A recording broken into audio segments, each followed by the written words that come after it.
The number one thing that you want to identify with the face is what I call the face loop. This is the poly loop that separates the face from the back of the head, the skull, or the stiffer part of the head. And I use this kind of thinking in human modeling, but I think it works very well here with animals. So what I need to do is make a decision of where my face loop is. Is it this one, or is it going to be this one? If it is going to be this one, I need to move it behind the eye, because the face loop, like I said, is going to be the jawline. It's going to be on the inside of the ear. Let me hide the mesh here. So it would be the jawline. It would come around to the inside of the ear, and it would come about to where on a human where your hairline is. So where your brow meets the top of your head, where there's very little movement. So from that hairline back on the human face, there's very little movement. So we can throw a guess that that's similar on the cat and dog and other animals. Their face might be longer, but they do have muscles in this on their brow. So let's bring and sculpt that edge loop, poly loop, in fact, to separate the skull, the front of the face, the flexible part of the face from the back of the head. I'm going to go into Vertex, and I have Tweak turned on, and I'm going to go to Soft Selections, so B for Soft Selections, and I'm just going to increase this a bit and tuck some of these things back. I don't think it is actually going to be that. I don't think it's going to be that one. I think it might be more like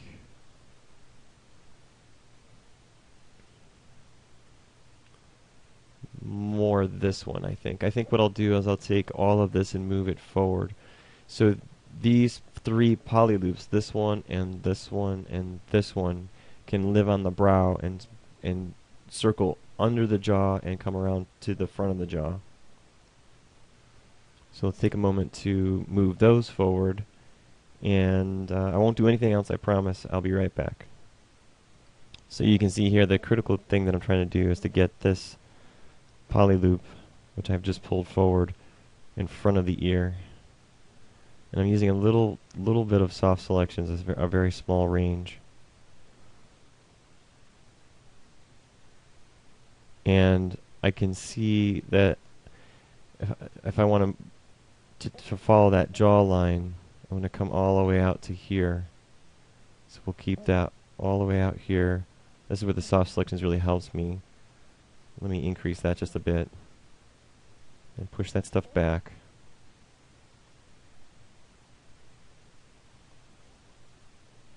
And push this back.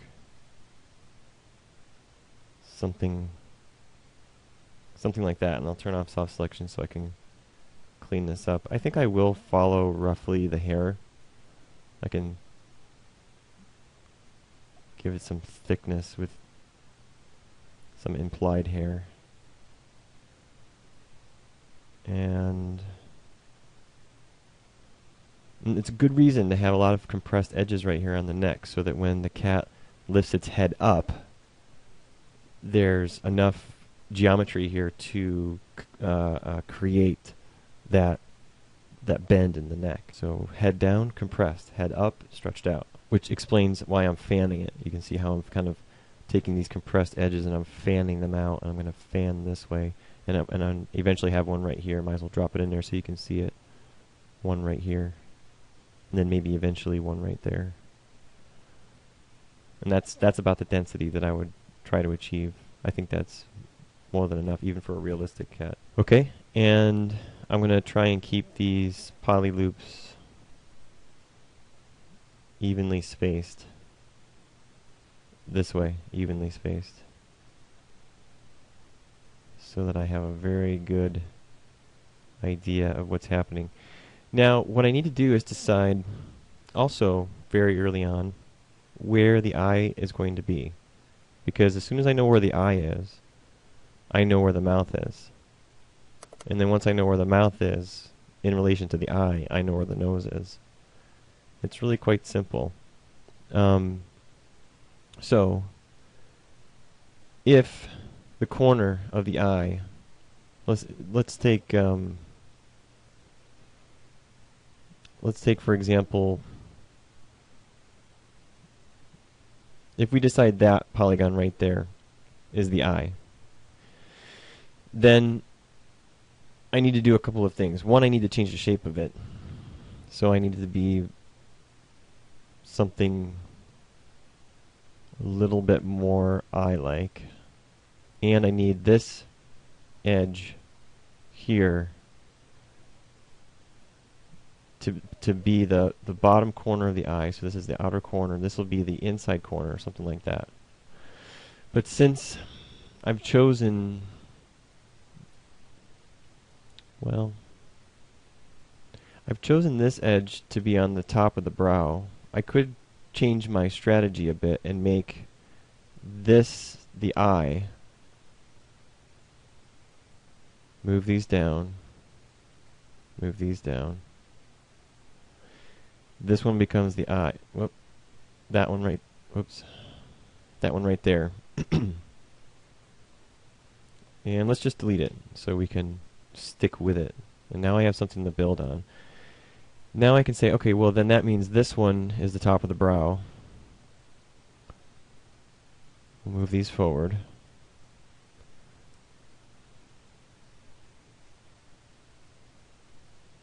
Move this forward with the intent to split right here. So we'll insert an edge loop there. And like I was saying, once you know where the eye is, the strategy is quite simple to figure out where the mouth is. It's not necessarily following the reference because your edge loops don't match yet. So here's what I mean. The mouth is here in the illustration. If we hide this, illustration shows us it's right here. So we do want it to be in that area. But what I need you to know is that the outside bottom corner of the eye, the edge loop that comes into that, follow it to the mouth. And that's where the mouth is. That's the outside top corner of the mouth. So this edge, the bottom corner of the eye, follow it down. And that means the mouth is right here. Oops. Hit Q, get out of that tool. So that means those three become the mouth. And I know it's those three. I know it's three because this edge led me to that polygon, top outside corner of the mouth, all the way to the inside, to the x-axis, to x0. So that when I pop the perspective, you see I have cut open the entire mouth. Follow that simple rule for humans too, and you'll be able to do good work. Now, go back to side view. We'll take a little bit of time in wireframe to move these points that I've just made decisions on into the correct location, and I'll take a moment to do that. It's completely reasonable to snap the mouth closed.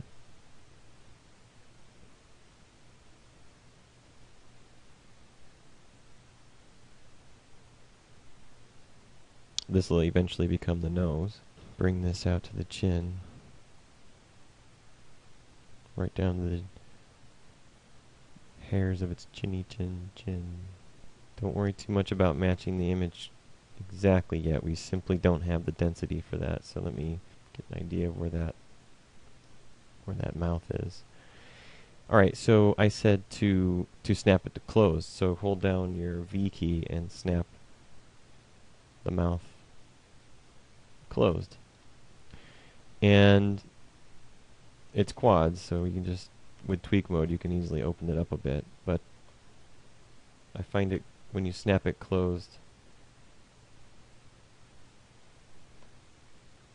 and then tag and drag. Tag and drag those points. It's a little bit easier.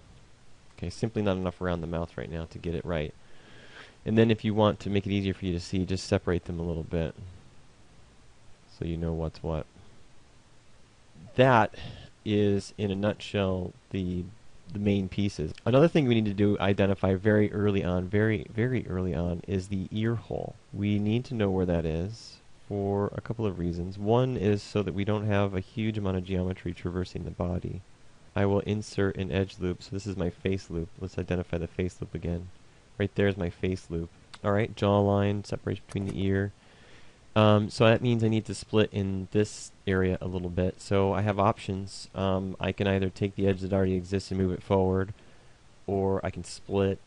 I'd like to just split it since I've already taken the time to match those edges up pretty good. I'm going to just drop one in, and then I'm going to cut this face here as the hole, as the ear hole. And number 5. Oh, wait, nope, sorry, not that one. It has to be the one above the eye, so it has to be that one. And then I'll just move that up. What does that give me? That gives me a lot of power over my detail around the eye, so I need to have another set of 4 divisions around the eye. And because of the way I've cut things, this should go very well.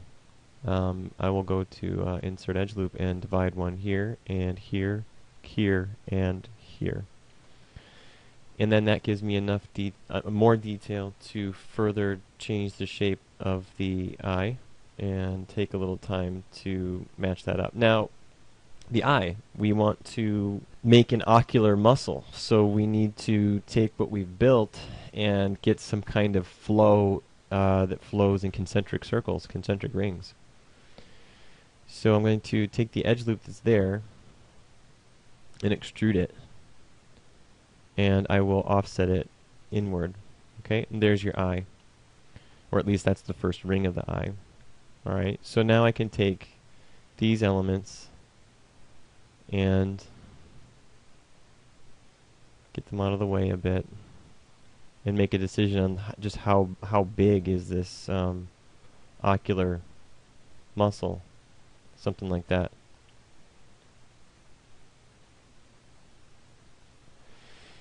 Another thing to make a decision early on, so that makes it easy to split right there. And we would do the same thing with the mouth. We would extrude the edge loop that is already there, opening this up a bit. Edge, just that part, and then extrude and offset. And then there's the beginnings of the concentric rings for the mouth. And then I can take the time to open that up and decide, okay, how big is the muzzle? So this is the inside of the lips. And now I've got the beginnings of many divisions that I need to support the chin. And I don't want to get too crazy with this right now because I haven't even gone to the other views. It's going to get very complex very quickly. To help me make better decisions, I went back to my reference before moving on any further with the face. So now I know where the eye is, I know where the mouth is, I know where the nose is, and I know where the ear is going to be on a polygonal level. Now I need to make decisions on exactly what those shapes are and where they're going to be, and how is this form going to change? How am I going to push and pull on the face? So looking at these 3 references, I'm getting a pretty good idea of the kind of volume that the eye is going to have and the kinds of edge loops I want to create for this lion. So what I'm thinking is that I already have set up to do something where I can swing around and that would go underneath, something like that. And I already have the beginnings of the mouth, which is open, a point here, and so you can imagine that I would have, that's the center line.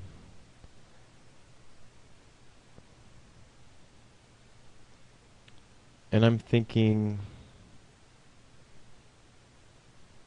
of following this shape and having, see, the outside corner of the eye going to the outside corner of the mouth, but not quite in that fashion. More like it's going to travel out here and come in, or maybe in here. I think that might be better. The ocular will circle all the way around. Not much bigger than that, because then I have this area over here to be to build up. So I don't want the points that are spraying out from the eye to, let's see here. This one's going to the nose. Something like that. Then it's coming down, arcing down. I don't want the ocular concentric loops to interfere with the cheek. So these will simply go back, and then they'll sort of bulk out, and then come back in, then go around the neck. And then these will arc across. Again, bulk out, and come back underneath, back around to the other side. So it looks like pretty straightforward stuff where I'm going to have somewhere in here a 5 point, 5 point, 5 point, 5 point because of the extrusion that I did. Same thing here. Somewhere in this area there'll be yet another 5 point. I could probably manage to push it back. The 5 point under here. Several loops going around the mouth. Going in there. Yeah, so this is pretty good. So thinking of it in that way, and really getting a sense of the form too, how this is very flat, kind of a broad bevel. The nose is broad and flat. This sort of comes out to this trapezoid-like point. This cheek is very bulbous and spherical even. Small, beady, spherical eyes. Heavy flat brow pushing over those eyes. And again, just looking at the planes, looking at this as a plane here, and then this is a plane, and then between the eyes is a slightly different direction, and then back to the same direction. Just trying to imagine what those polygons would look like as they shift direction. I find it incredibly valuable to take a little time to go through this. I'm going to tuck these off to the side so I can look at them as I'm doing this. And here it is in perspective, and you can see that all I've done is work from the side view, so I have a no volume here. It's almost straight in. Looks a little bit more like a, well, I don't know. It's definitely not a lion. And I need to get at least 1 or 2 divisions running across the bridge of the nose, and I need to make decisions as to exactly how far I want to take this mouth loop. I need to see exactly where that's going to go. Am I going to keep it in this area? Do I want to have another set that arcs around the top of the nose and under the chin? That's what I would do for the human model. I would have one coming across the bridge of the nose, under the chin, back around to the bridge of the nose, and that defines the entire muzzle. And in order for me to do that, at least in this scenario, I would need to grab everything. Let's give it a try. I would need to grab everything up to here, extrude it, yep, and offset it inward. And what I'm really trying to achieve here is this loop right there. That's the one that's going to swing around to the back side of the chin. But I don't need the edges or the poly loops that were made from here, polygons that were made from here to here, here to here. Okay, but I don't want it to find those. Those can be deleted right there. And then that one and that one. And that one. Okay, so again, the point of all that was to get that loop without completely destroying any of the work that I had done here. And then take that loop, move it down, transform it. Let's take a moment to get that edge from that edge to there on x0, and then from that edge to here also on x0, because the offset pulled those in, and that looks pretty good. Pop back to the side view and translate those vertices down.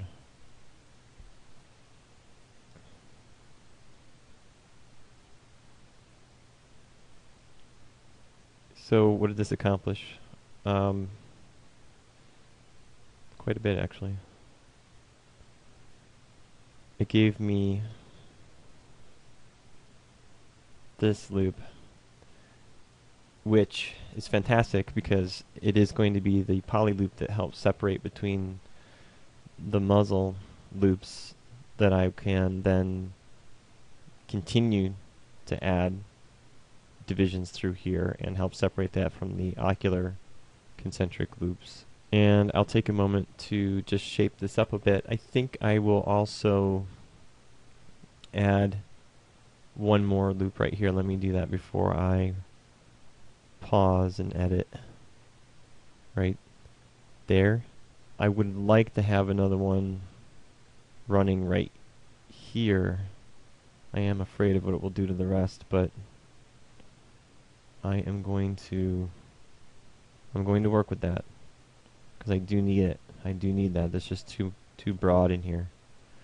Okay, I'm going to take this little bit that I've added and spend a few minutes tucking points in, moving points out for the cheek, correcting my ocular.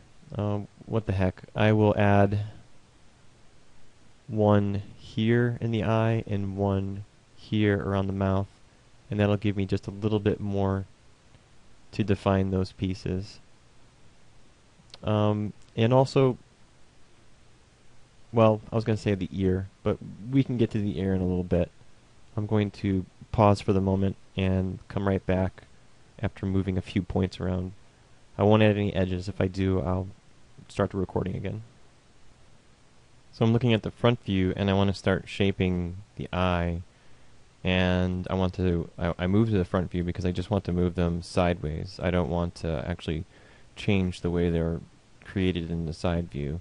So I'm just dragging them more or less on the x-axis only. And to get this done right, you can see it's starting to shape up like a lion with those planes that I was pointing out.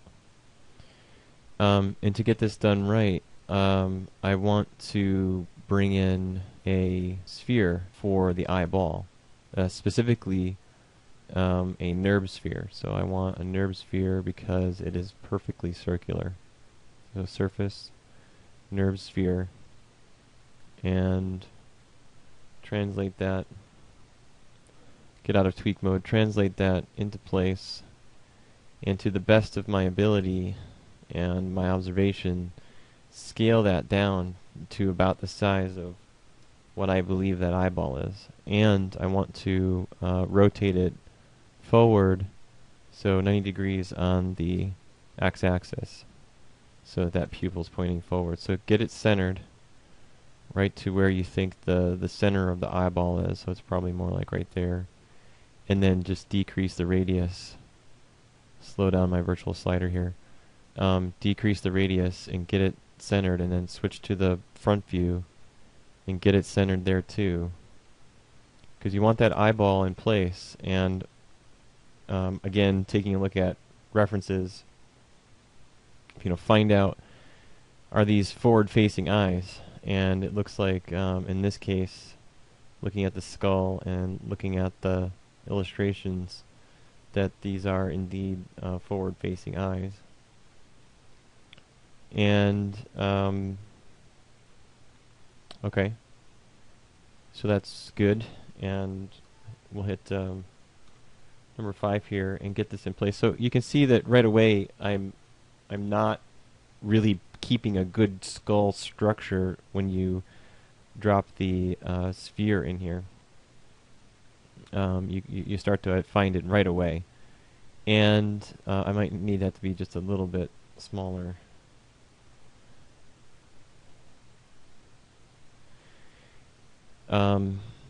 So it's good to get this in here and start working with it right away, and so I can model my mesh around that eyeball. So let's put that eyeball on a layer and reference that layer so I can't select it. And then now when I go to model, I can see how I'm clipping it, and I need to sculpt around the ball. And when I swap to the front view, I can see how I've really deflated the skull, so I need to spend time to bulk that back up. And so I'll go through vertex by vertex and tweaking and get that done. So I'm going to take a couple minutes to get that around the eyeball. Be right back. So I've adjusted around the eye a bit, and I've also adjusted the position of the eyeball itself. And I was able to make a decision, sort of deduce it down to where exactly this eyeball is by moving the inner eyelid to where it looks like, according to the illustration, that that's where the edge of the eyelid is, like somewhere right about there. And when I hit number 5 on the keyboard, my question was, does the eyeball intersect at that point? And so it should be inside that. So I was able to select the sphere and just dial it back on the x-axis a little bit. Turn on the wireframe so it's easier to see, so that just before just as it's on the inside of that that edge loop. So that makes it easier for me to tweak these in place, something like that. I'm going to tuck that one down, because what I'm going to do is take the edge loop that's on the inside of this and extrude it again and squeeze that in, and then this will become the brow bone. And when I swap to the front, you can see how I pulled the brow bone out a bit, maybe a bit too much. And then I can tuck these in right there. So that's sort of the logic behind my decisions. I don't need them to be frowning so much, but there it is, something like that. And of course I'll be adjusting and tweaking and coming back and revising as I go, but that is the gist of it.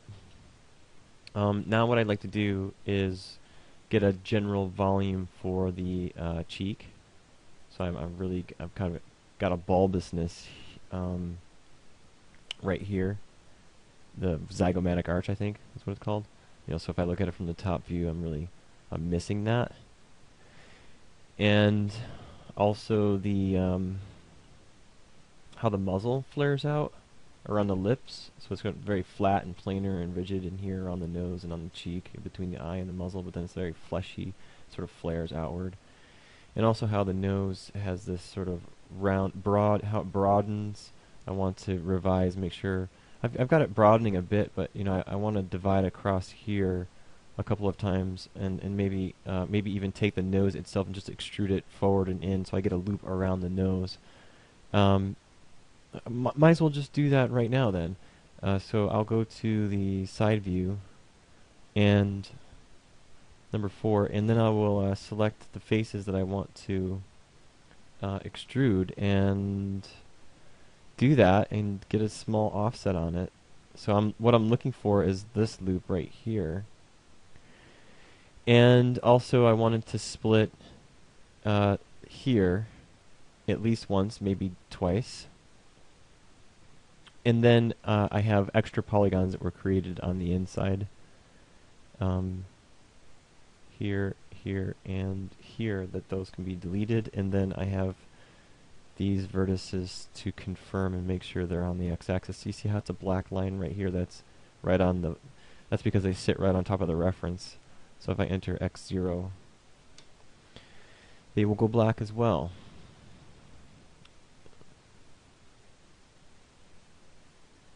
Easier to see that in face mode, I suppose. Yeah, there we go. So now I've got a little bit more to work with around the nose and around the muzzle, and I intend to flare this out.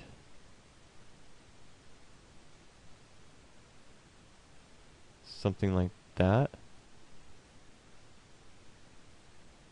That one can stay there, I guess. I need to define a hole for the nose. That'll be very helpful too, because then I'll be able to run a couple of extra edges upward without traversing the whole body. And let's do that. Be careful when you're tweaking. And I've got a lot of points that sit behind me right now. So if you accidentally misclick and nothing moves, be sure to just tap the undo button real quick, because you may have moved something in the back. So I added 2 divisions here on the top side of the mouth. Let's add 2 on the bottom side of the mouth so that we have a nice, consistent, predictable jaw. And looking at the illustrations, I would wager a guess that the hole for the nose is on the outside, the deeper part. So I'm going to toss the hole. I think maybe here. That one. Just confirm, and yeah, something like that. And then the nostril. Go to the side view.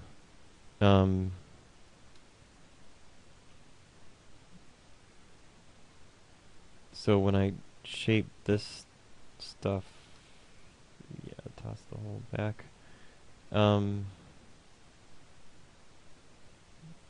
What, these will fold over? Something like that? Something to that effect.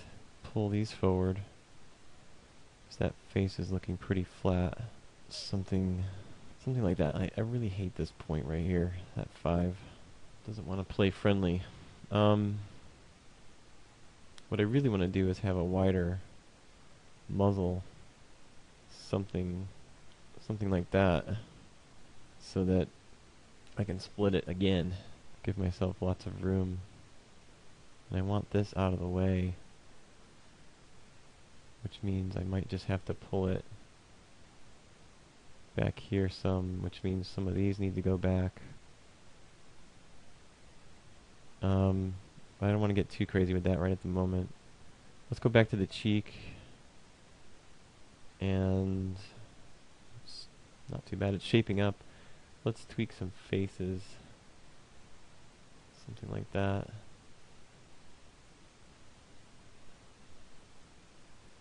Some jowls on there. Tweak some points.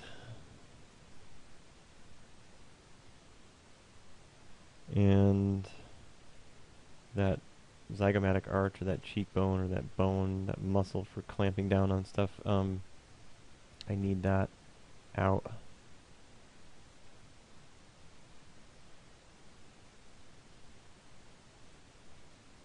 Yeah. Yeah. And then the ocular muscles won't collide with it. Just neighboring it. Yeah. Something kind of like that.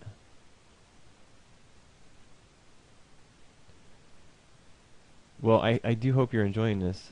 I mean, watching me sit here and pull points around, I tell you, I actually find this subject, the organic modeling, to be the toughest to teach because I feel that it is such an intuitive process that if you aren't already kind of tuned into the way things look, and if your powers of observation are weak and you need practice, then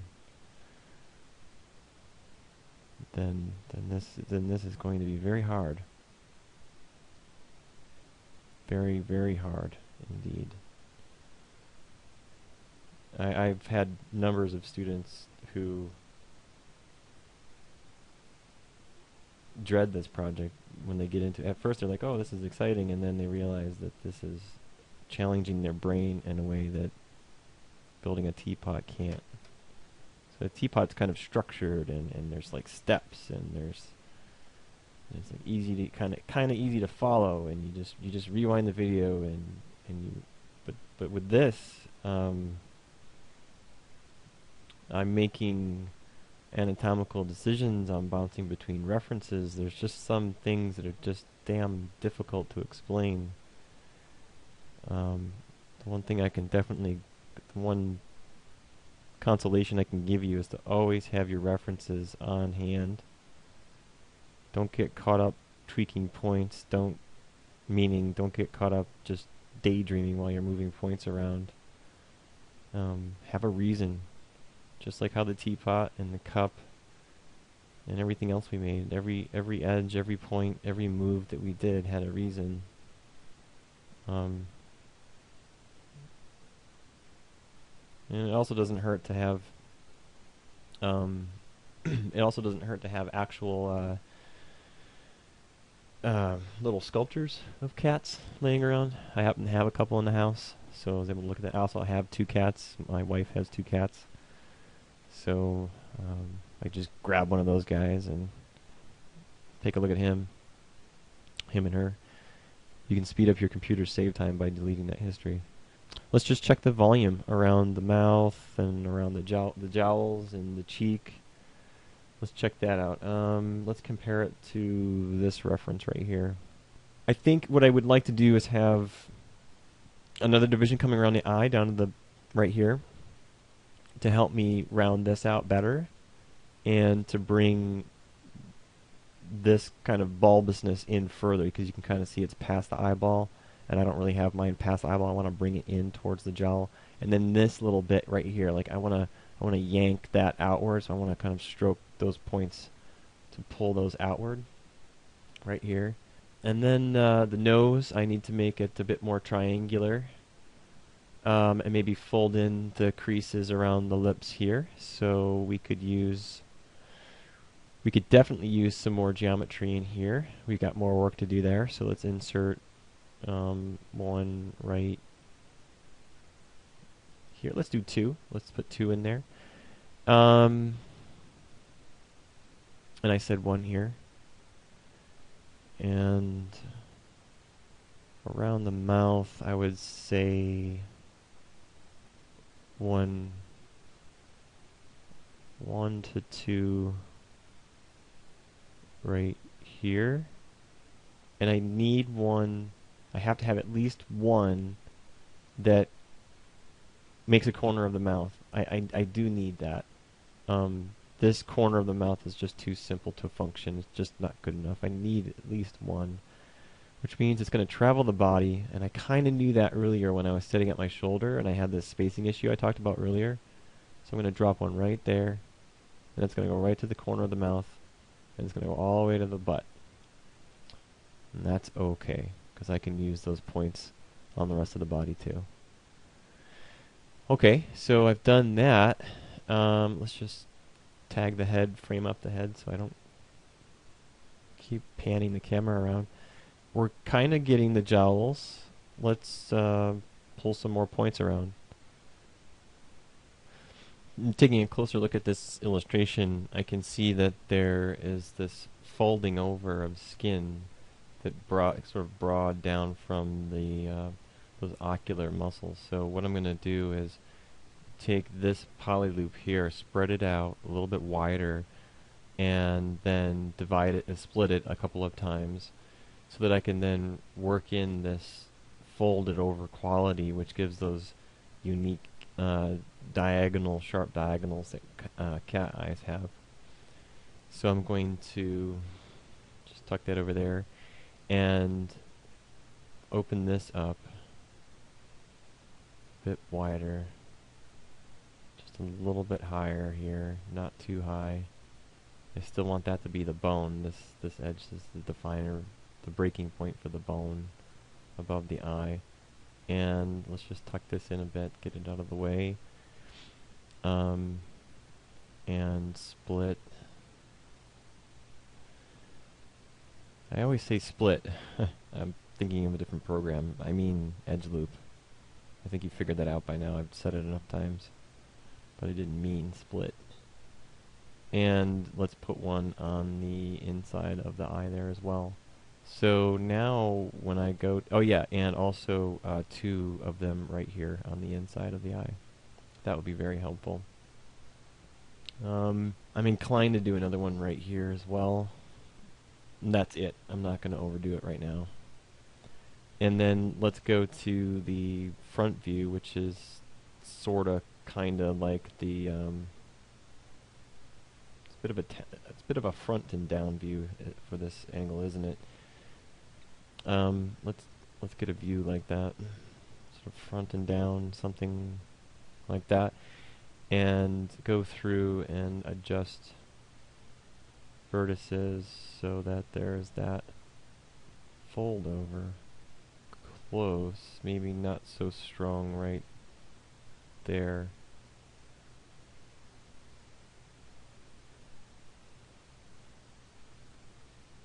Yeah. And then maybe just tuck this in a bit, tuck that one back. I get a lot of questions on how to handle this gap that handles between the eyes and the... You're just going to have to tuck enough polygons in there to accommodate the fleshiness, that wet fleshiness right there in the eyeballs. It's not easy. You can do it.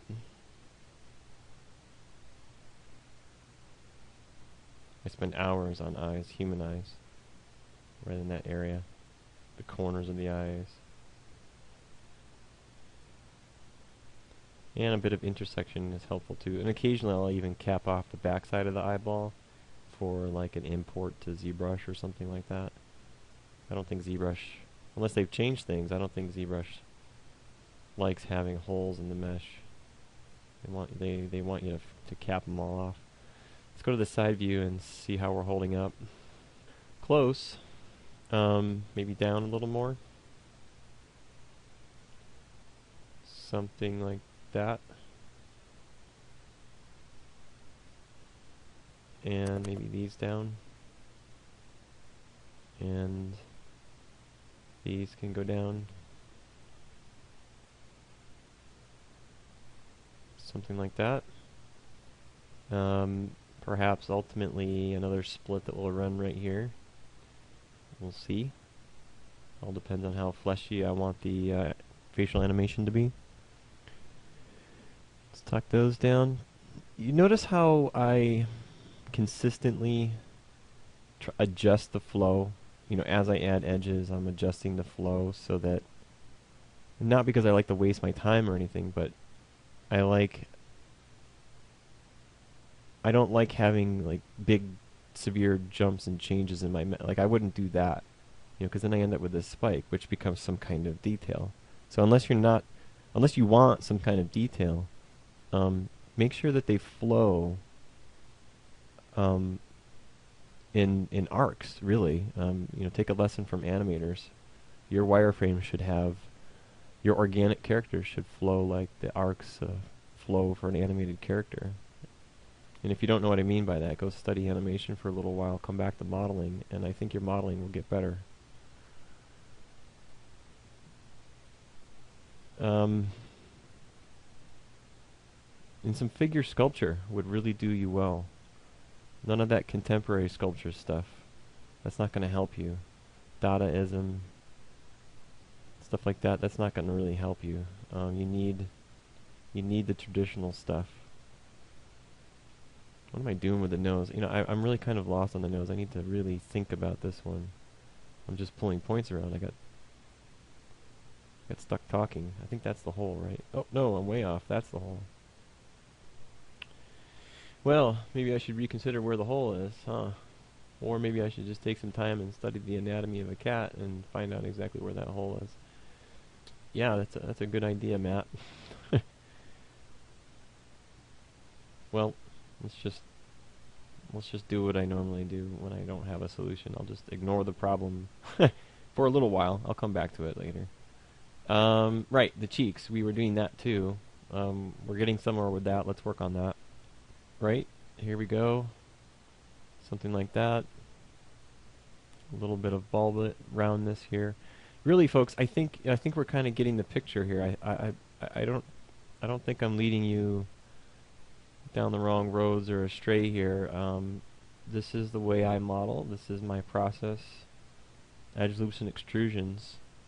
I think I'm a bit smarter with edge loops and extrusions on human characters. Someday I'll provide some training for that stuff.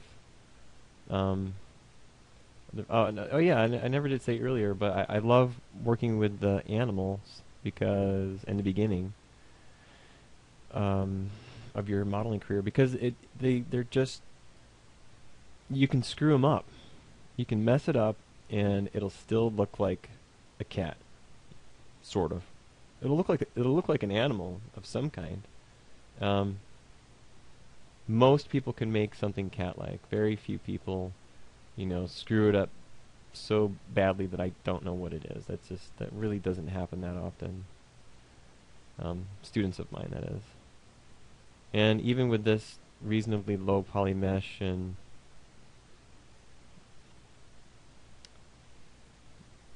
a bit of sloppiness that I'm doing here, I'm snapping the mouth closed, by the way.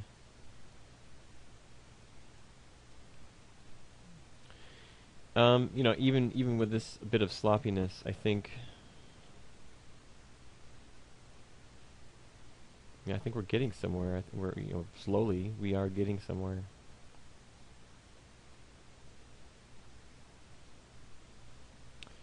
Yeah, so I added a couple of extra edges here in the nose because I had wanted to exaggerate its triangular qualities, and then I added these extra edges for supports to exaggerate it further and to pull those out a bit. Oops, I'm getting a little crazy here. Hold on. There we go. I want that to come out like that, something like that. Yeah, just like that. Looking at, where was it? I think it was this one. Not quite. This illustration shows this. So how it kind of has a valley here and then a hill, a valley and a hill. I want to work on that. I want to get the valley down and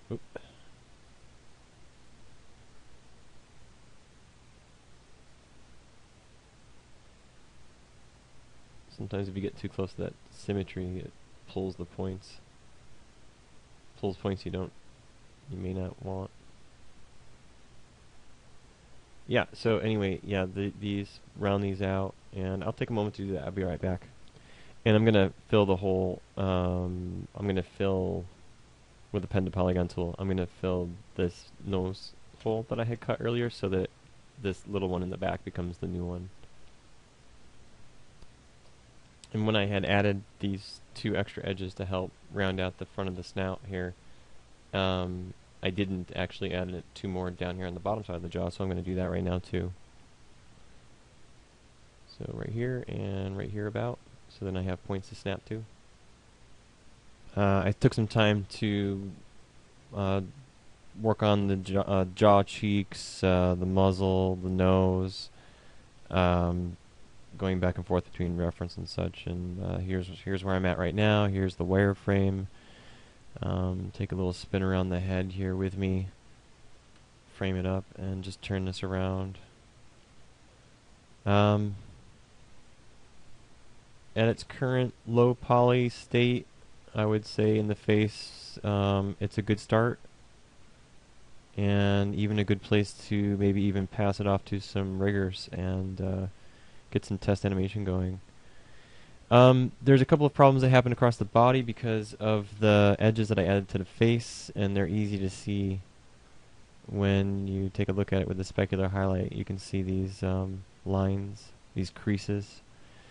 And again, I would have to either make one of two decisions. One, I could delete those entire edge loops right up until the jawline and use a triangle somewhere in here to stop them.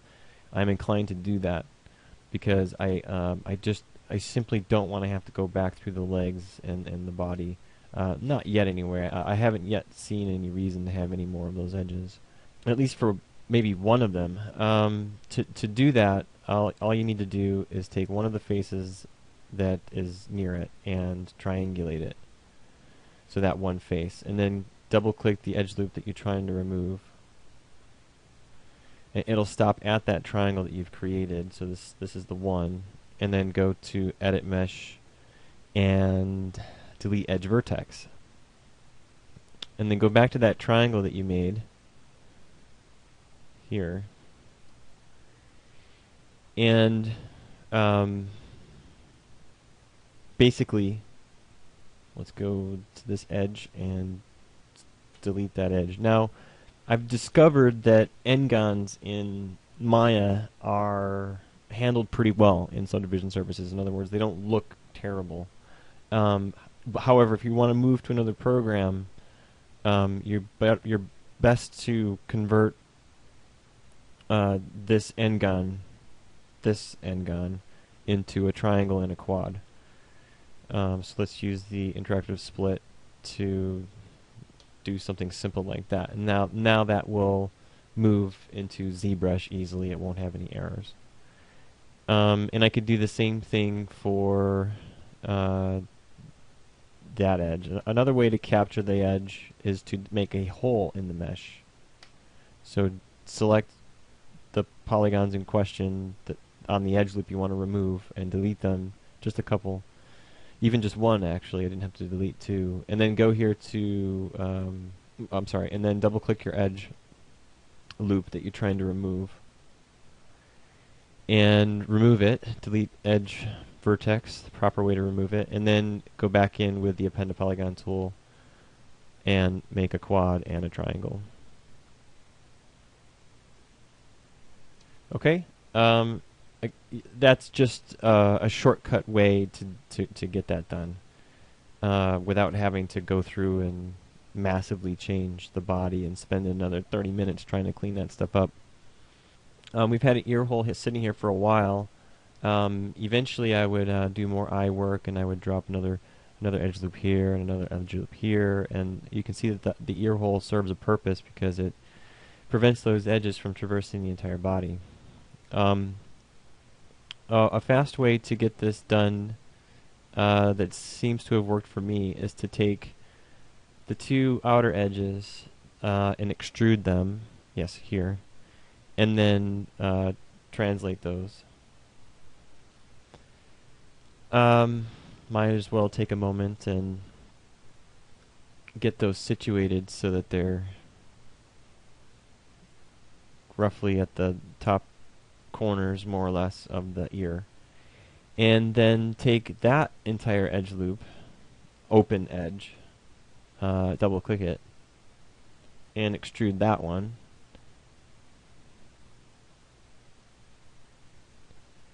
And then that can be offset inward or thickened or just scaled. Let's just scale it straight to center, something like, there we go, something like that. And then those points can be further edited Let's just frame up the ear and get this done reasonably well with good volume, even in low polygons. Something like that, and like that. Okay, so this gives me a couple of things. I have a poly loop right here that I can split a couple of times. Let's do that. Split, and then go to vertex and continue to do some additional tweaking. And let's take a look at some reference. Hairy ears. Yeah, here's another one. Broad arcs, hairy on the inside.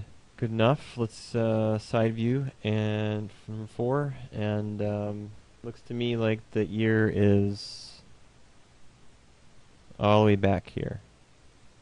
So all the way back here. So that means all of this stuff, let's turn on soft selections. All of that can go right there. Something like that. There we go. Turn off soft selections and do some cleanup, move some points around. Okay, I'll be right back when I'm done with that. Yeah, I'd like to have some more control on the back of the ear right here. And if I select that poly loop, you can see how it runs the body. So what I'm going to do is drop a triangle right here, and with the triangulate, and then I'm going to insert an edge loop right there. Maybe even 2 of them. There we go. Okay, and I will also add one on the eye here and here, again to give me more control around the eye and the brow and the ear. Okay, be right back. Yeah, sorry, I had to undo a couple of those insertions because I realized that this is some kind of weird loop. So what I'm going to do is delete those 2 faces, and for that second edge that I wanted to add, insert it to that hole, and then use the append to polygon tool to give me 1 quad. Hold on. Give me 1 quad. Like that, and then 2 triangles.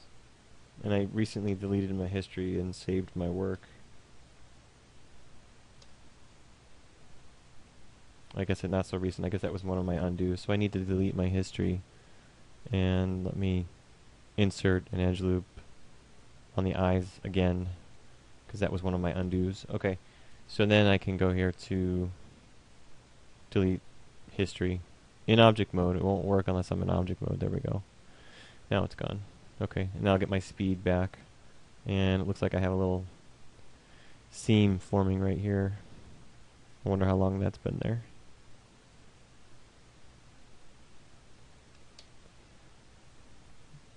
And I noticed in the illustrations that the ears are pointing forward. My ears are on the side, so I'm going to take the ear and grow my selection and add a couple to my selection and more or less rotate that.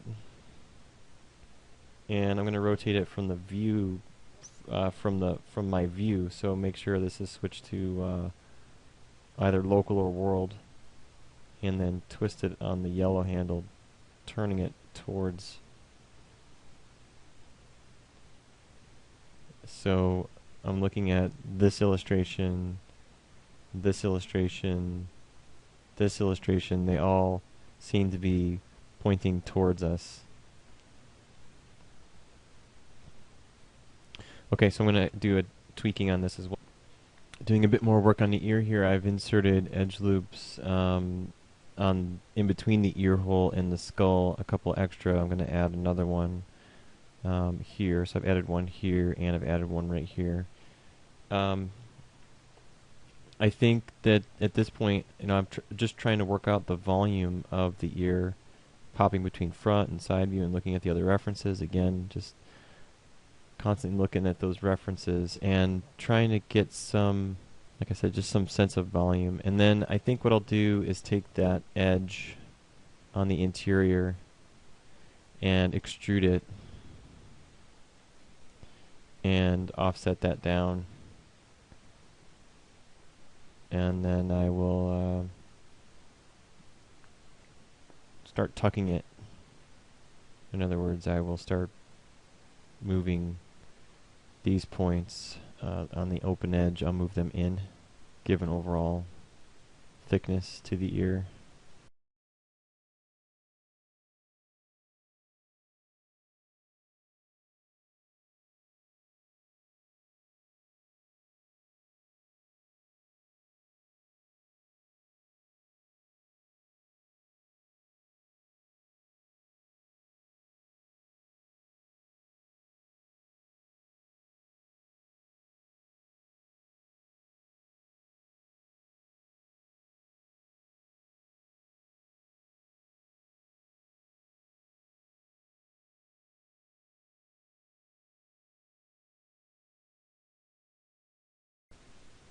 Okay, so to fill in the ear properly, um, I've done this a couple of different times, and I've decided that the way I'd like to do this is with the append to polygon tool. So let me undo a couple of steps here.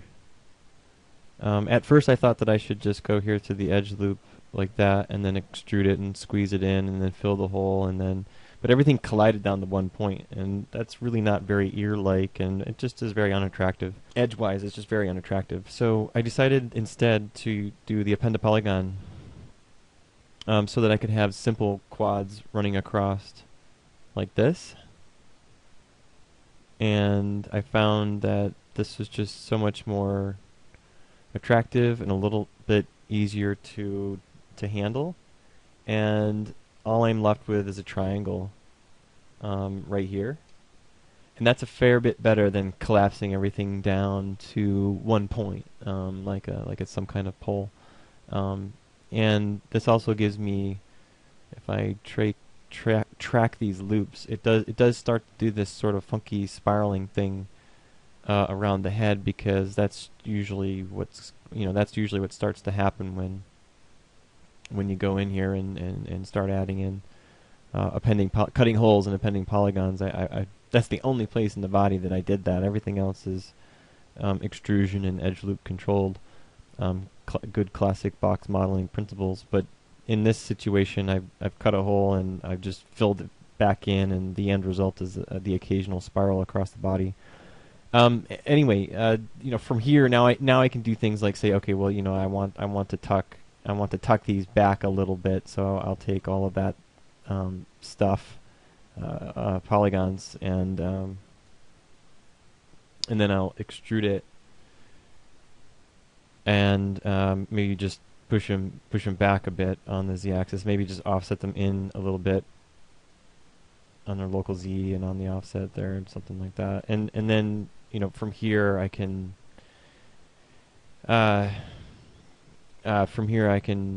maybe do a little bit of research and find out exactly which direction the ear hole is going and such, or I could just leave them alone and throw the fur shader on it, and no one will be the wiser. It's up to you, really. It's your model. You can do what you need to get the job done. Yeah, so that just made a bunch of funky spirals swirling around the head, and not too easy to keep track of, so be careful with inserting edge loops and something like that. I've got a couple of intersecting polygons here on the back of the ear. And you may just want to confirm and check and make sure everything looks, halfway decent in subdivision surfaces. Yeah, something like that. And given some of the other references I've seen, like this one, I think from the front view, what I'd like to do is make that a little bit more, leaning in that direction, a little bit wider off of the zygomatic arch, coming way out here. I've kind got them tucked in like a squirrel. So I think maybe just grabbing some of this, maybe just a little bit of it, soft selections, and then maybe just pull this out here a smidgen. Okay, let's clean up the mesh now. Let's clean up the character, assuming that the character is completed. I'd like to show you the steps you need to take to finish this. I had mentioned this way back at the beginning of the lecture on cats, on the cat model, but let's do it right now. For the eyes, let's hide the instance in mesh and just select the eyeball, and to have like a consistent material, and let's put it, assign the existing material Phong material that we created earlier, which is that blue color.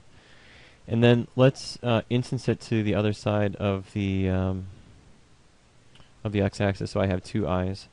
And I want to instance it with the same technique I used earlier, a -1 on the scale. And the way to do that in this scenario is to group the eyeball first. And then you can see that the group is actually located at the origin. So when we do the -1 scale, it will flip us the second one on the other side. So with the group selected, I'll do the duplicate special, and I have the second eyeball. And then for the body, I'm going to turn off the reference for the instance and select both halves, and I'm going to go to Mesh and Combine. And that's going to combine it at the seam. And that's assuming that the seam is together all the way around the body, which I believe it is. And then you can you can still see the seam, but that's because combine does not combine points. We need to use merge to combine the points, to merge the points. So we're going to go to Edit Mesh, and we're going to go to Merge Option Box, and we're going to make sure that the merge is really small, so like a value of 0.001. And when we apply, that will take any point that's within its tolerance of 0.001 of each other, and will pull it together. And that can be a problem because it may accidentally pull together points somewhere else in the body that I don't want it to. Like, for example, around the mouth where I had snapped points together. That could be a problem. So what I need to do before merging it is go through, and symmetry, reflection modeling should still be on, is go through and separate the points on the mouth, and then take the cat, which should be living underneath. Let's just delete the history. Okay, cat group, and then the eyeball should be living underneath. Yeah, those are my two eyes. So take those two groups, middle click, drag and drop it to the cat group. And then take the cat group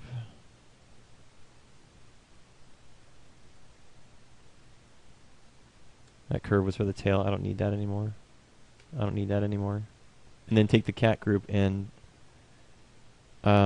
scale the cat group bigger.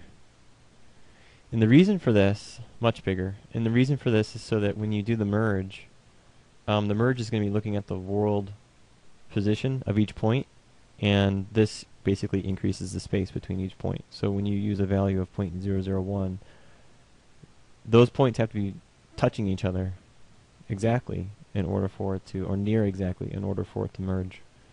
So that safeguards any points that are really close in your eyes or any points that are really close in your mouth. And then when you're done with that, you can drag your scale back down to 1. And then you can consider your cat together. That's about it. I suppose if you accidentally did merge some points somewhere in the body, they're easy enough to track down. You can use subdivision services to look for them